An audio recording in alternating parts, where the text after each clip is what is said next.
हे प्रिय ज्योतिष प्रेमी बंधुगण आपण समस्त को मोर हार्दिक अभिनंदन।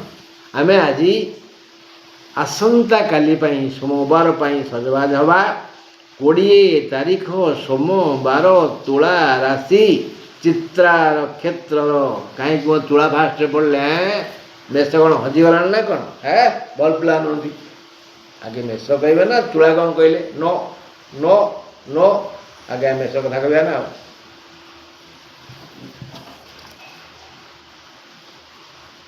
20 तारीख सोमवार मेष राशि अश्विन नक्षत्र राति 7टा 9 पर अशुभ। आज एक शुभ मंगल दिन एणु यही राशिर जनता जो कार्य को निज पाई कल्याण कारक बोली चाहूँगी ताहा करि चलन्तु यात्रा भी अनुकूल करंतु।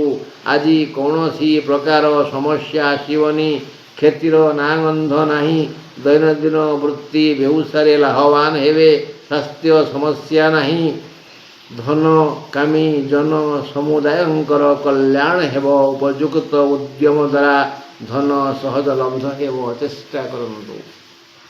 20 तारीख सोमवार वृष राशि पुरुषंकर घात चंद्र कृतिका नक्षत्र राति 7टा 9 पर अशुभ। उद्यम यदि यथार्थ फल देवे सुवर्ण उद्यम रे ढिला फल दुवर्ण सुवर्ण विपरीत दुवर्ण। काली की प्रश्न दुवर्ण अर्थ कौन? फल सर्वदा कर्मानुसारी होता है।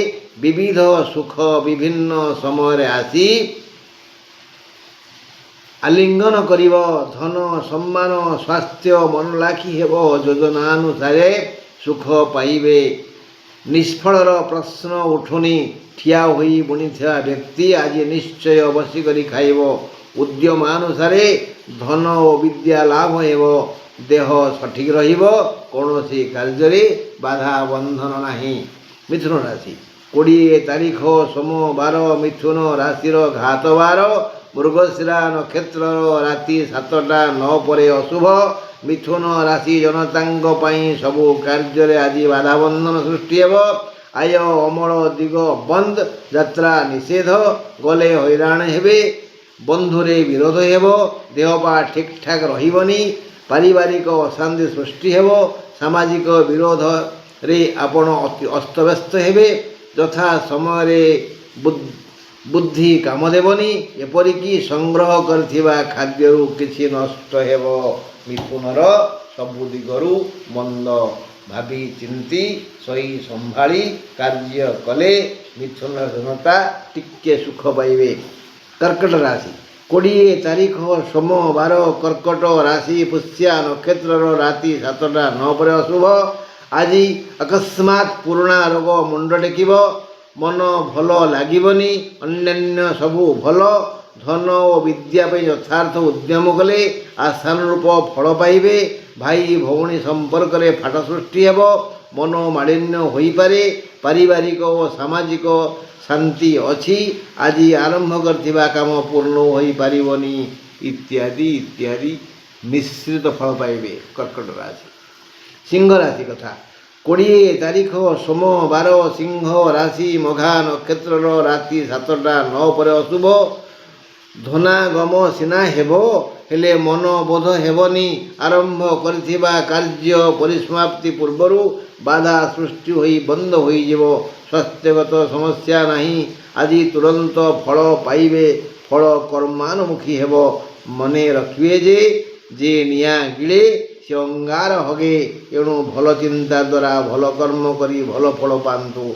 आगे भल भाव चेष्टा करंतु परे बड़ चिंता करंतु। बड़ हेबा भल कथा किंतु भल हेबा सबुठु बड़ कथा एटा भूलिबेनी।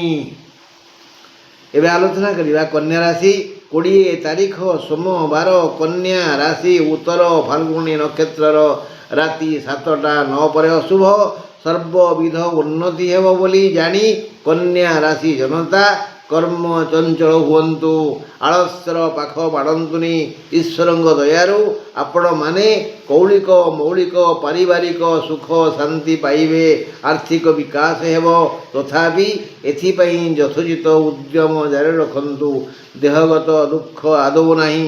ବନ୍ଧୁ ମିତ୍ର ସାଙ୍ଗ ସାଥୀ ସଖା ପ୍ରଭୃତି ଲୋକେ ଯଥାଶକ୍ତି ସାହାଯ୍ୟ ସହଯୋଗ କରିବେ। କନ୍ୟା ରାଶିର ଆଜି ମାଟି ଧୋଇଲେ ସୁନା ହେବ, ମାନେ ଭଲ ଚିନ୍ତା କଲେ ଭଲ ଫଳ ତୁରନ୍ତ ପାଇବେ। ତୁଳା ରାଶି ଯେଉଁଟା ଆରମ୍ଭ କରିଥିଲେ ଆଗରୁ, 20 ତାରିଖ ସୋମବାର, ତୁଳା ରାଶି ଚିତ୍ରା ନକ୍ଷତ୍ରର ରାତି 7ଟା 9 ପରେ ଅଶୁଭ, ଆଦୌ ଶୁଭ ଦିନ ନୁହେଁ। ତୁମ ଚାରିତ୍ରିକ ଦୋଷ ତ୍ରୁଟିକୁ ନେଇ ସାଇ ଭାଇ ବନ୍ଧୁ କୁଟୁମ୍ବ ବିଶଦ ଆଲୋଚନା କରିବେ। ନ୍ୟାୟୋଚିତ ମାର୍ଗରେ ଯିବା ପାଇଁ ଚାହିଁବେନି ଏବଂ ଯାଇପାରିବେନି। ସବୁ କାର୍ଯ୍ୟରେ ବାଧା ବନ୍ଧନ ସୃଷ୍ଟି ହେବ। ଶାରୀରିକ ଯନ୍ତ୍ରଣା ମାନସିକ ଅଶାନ୍ତିର କାରଣ ହେବ। ଆୟ ଅମଳ ନ ହୋଇ ବ୍ୟୟଧାରା ଅବ୍ୟାହତ ରହିବ। ଇନକମ୍ ନାହିଁ, ଲସ୍ ଅଛି, ଏକ୍ସପେଣ୍ଡିଚର ଅଛି, ଖର୍ଚ୍ଚ ହେବ।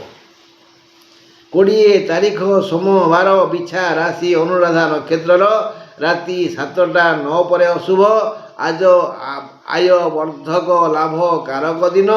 ଏଣୁ ଧନ ପାଇଁ ବ୍ୟାକୁଳ ହେଉଥିବା ଏବଂ ଆଉ କିଛି ମିଳୁ ଏହି ଚିନ୍ତା କରୁଥିବା ଜନତା ଯଥା ସମୟରେ ଯଥା ସ୍ଥାନରେ ଯଥୋଚିତ ବୁଦ୍ଧି ବିବେକର ବିନିଯୋଗ ପୂର୍ବକ ଶାରୀରିକ ଶ୍ରମଦାନ କରନ୍ତୁ। ଫଳରେ ଭାଗ୍ୟଲକ୍ଷ୍ମୀ ପ୍ରସନ୍ନ ହେବେ। ଦେହ ମନ ମୁଣ୍ଡ ସୁସ୍ଥ ରହିବ। ପାରିବାରିକ ଶାନ୍ତି ଅବ୍ୟାହତ ରହିବ ଏବଂ ପରୀକ୍ଷା ଦେଇଥିବା ଇଣ୍ଟରଭ୍ୟୁ ଦେଇଥିବା ବିଦ୍ୟାର୍ଥୀମାନେ ଆଜି ଏକ ଶୁଭ ଫଳ ଶୁଣିବେ। ନବନିଯୁକ୍ତି ମିଳିଯାଇପାରେ ବିଛା ରାଶିଆଙ୍କର। 20 ତାରିଖ ସୋମବାର, ଧନୁ ରାଶି ମହିଳାଙ୍କର ଘାତଚନ୍ଦ୍ର ମୂଳା ନକ୍ଷତ୍ରର ଅଶୁଭ, ରାତି 7ଟା 9 ପରେ। ଆପଣ ସତରେ ଯଦି କର୍ମଠ କର୍ମରଙ୍କ କର୍ମକାଙ୍ଗାଳ, ତେବେ ବିଧାତା ଆଜି ଆପଣଙ୍କ ମନାନୁସାରେ ଲାଭକାରକ ଶାନ୍ତି ପ୍ରଦାୟକ କର୍ମ ପରେ କର୍ମ ଯୋଗାଇ ଦେବେ। ଏହି ସମସ୍ତ କର୍ମରୁ ଆପଣ ଧନ ମାନ ଆଦି ପାଇବେ ଯଦି ଶ୍ରଦ୍ଧାର ସହ କର୍ମ କରନ୍ତି। ଆୟ ଅମଳ ଠିକ୍ ଠାକ୍ ରହିବ। ଦେହ ମୁଣ୍ଡ ସୁସ୍ଥ ରହିବ। କୌଣସି ଅସୁବିଧା ନାହିଁ। ସବୁ ମହଲରେ ଆଦର ପାଇବେ। ସମସ୍ତେ କହିବେ ତମେ ବଢ଼ିଆ ଲୋକ। ମକର ରାଶି 20 ତାରିଖ ସୋମବାର, ମକର ରାଶି ଉତ୍ତରାଷାଢ଼ା ନକ୍ଷତ୍ରର ଅଶୁଭ, ରାତି 7ଟା 9 ପରେ। ଦିନ ସାରା କଥାରେ କାମରେ ବ୍ୟବହାରରେ ଠାଣି ମାଣି କାହାଣୀ ଚାହାଣୀରେ ସଂଯମ ରକ୍ଷା କରନ୍ତୁ। ଆଗ ବୋଲା ବା ଆଗ ଚଲା ହୁଅନ୍ତୁନି। ବହୁତ ଶୁଣନ୍ତୁ, ହସନ୍ତୁ, ଚୁପ୍ ରହନ୍ତୁ ବା ସାମାନ୍ୟ କିଛି କହନ୍ତୁ। ହାତେ ଭାବି ଚାଖଣ୍ଡେ ଚାଲନ୍ତୁ। ଆତ୍ମସମ୍ମାନ ପ୍ରତି ସତର୍କ ରୁହନ୍ତୁ। ଏତେ କଥା କହିଲି କାହିଁକି? କାରଣ ଆଜି ଆପଣଙ୍କୁ ଅପମାନ ମିଳିବାର ଅଛି। ବି କେୟାରଫୁଲ୍। କୁମ୍ଭ ରାଶି 20 ତାରିଖ ସୋମବାର, କୁମ୍ଭ ରାଶି ଧନିଷ୍ଠା ନକ୍ଷତ୍ରର ରାତି 7ଟା 9 ପରେ ଅଶୁଭ। ନା ନା ନା ନା କୁଆଡ଼େ ଯାଆନ୍ତୁନି। କଥା ମାନି ନିରାପଦ ସ୍ଥାନରେ ବିଶ୍ରାମ ନିଅନ୍ତୁ।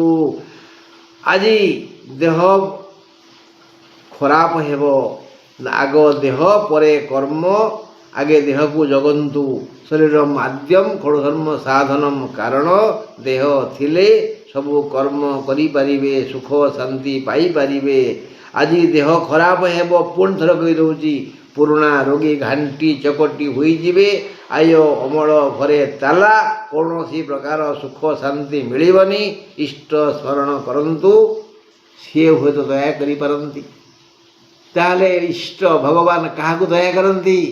ଯିଏ ସତ୍କର୍ମା। ହଁ, ଏଇଟା ମନେ ରଖିଥିବେ। 20 ତାରିଖ ସୋମବାର, ମୀନ ରାଶି ଉତ୍ତର ଭାଦ୍ର ନକ୍ଷତ୍ରର ରାତି 7ଟା 9 ପରେ ଅଶୁଭ ଆରମ୍ଭ ହେବ। ଆୟ ଅମଳ ପାଇଁ ଉପଯୁକ୍ତ ଦିନ। କୌଣସି ବାଧା ବନ୍ଧନ ନାହିଁ। ମନେ ରଖନ୍ତୁ, ବିଲୁଆ ବୁଦ୍ଧିରୁ ମିଠା ଅଙ୍ଗୁର ଖଟା ଲାଗେ। ସିଂହ ବୁଦ୍ଧିରୁ ସଜ ସୁଖାଦ୍ୟ ଗର୍ଭକୁ ଯାଏ। ଉଦ୍ୟମ ଜାରି ରଖନ୍ତୁ। ମୁଣ୍ଡ ଖଟାନ୍ତୁ। ବଢ଼ିଆ ରୋଜଗାର ହେବ। ସବୁ ଠିକ୍ଠାକ୍ ଚାଲିବ। ହଠାତ୍ ଏକ ଦୁଃସମୟ ଆସି କୌଣସି ଏକ ଅଙ୍ଗକୁ ବହୁ ଦୁଃଖ ଦେବ, ଭାରି କଷ୍ଟ ହେବ। ଆଉ ସବୁ ଭଲ। କେଉଁଠି ବାଡ଼େଇ ହେଇଯିବ ଟିକେ, ଦରଜ ହେଇଯିବ ଟିକେ, ଆଖିରେ ଗୋଟେ ପୋକ ପଡ଼ିଗଲେ କଷ୍ଟ ହେବନି ଆଖିଟା, ଏମିତି ଆଉ। ରହିଲି ବନ୍ଧୁ, ନମସ୍କାର। ଈଶ୍ୱର ଚାହିଁଲେ ପୁଣି ଆସନ୍ତାକାଲି ଆପଣଙ୍କୁ ମୁଁ ଦେଖିବି, ଦୀପଦ କହିବି।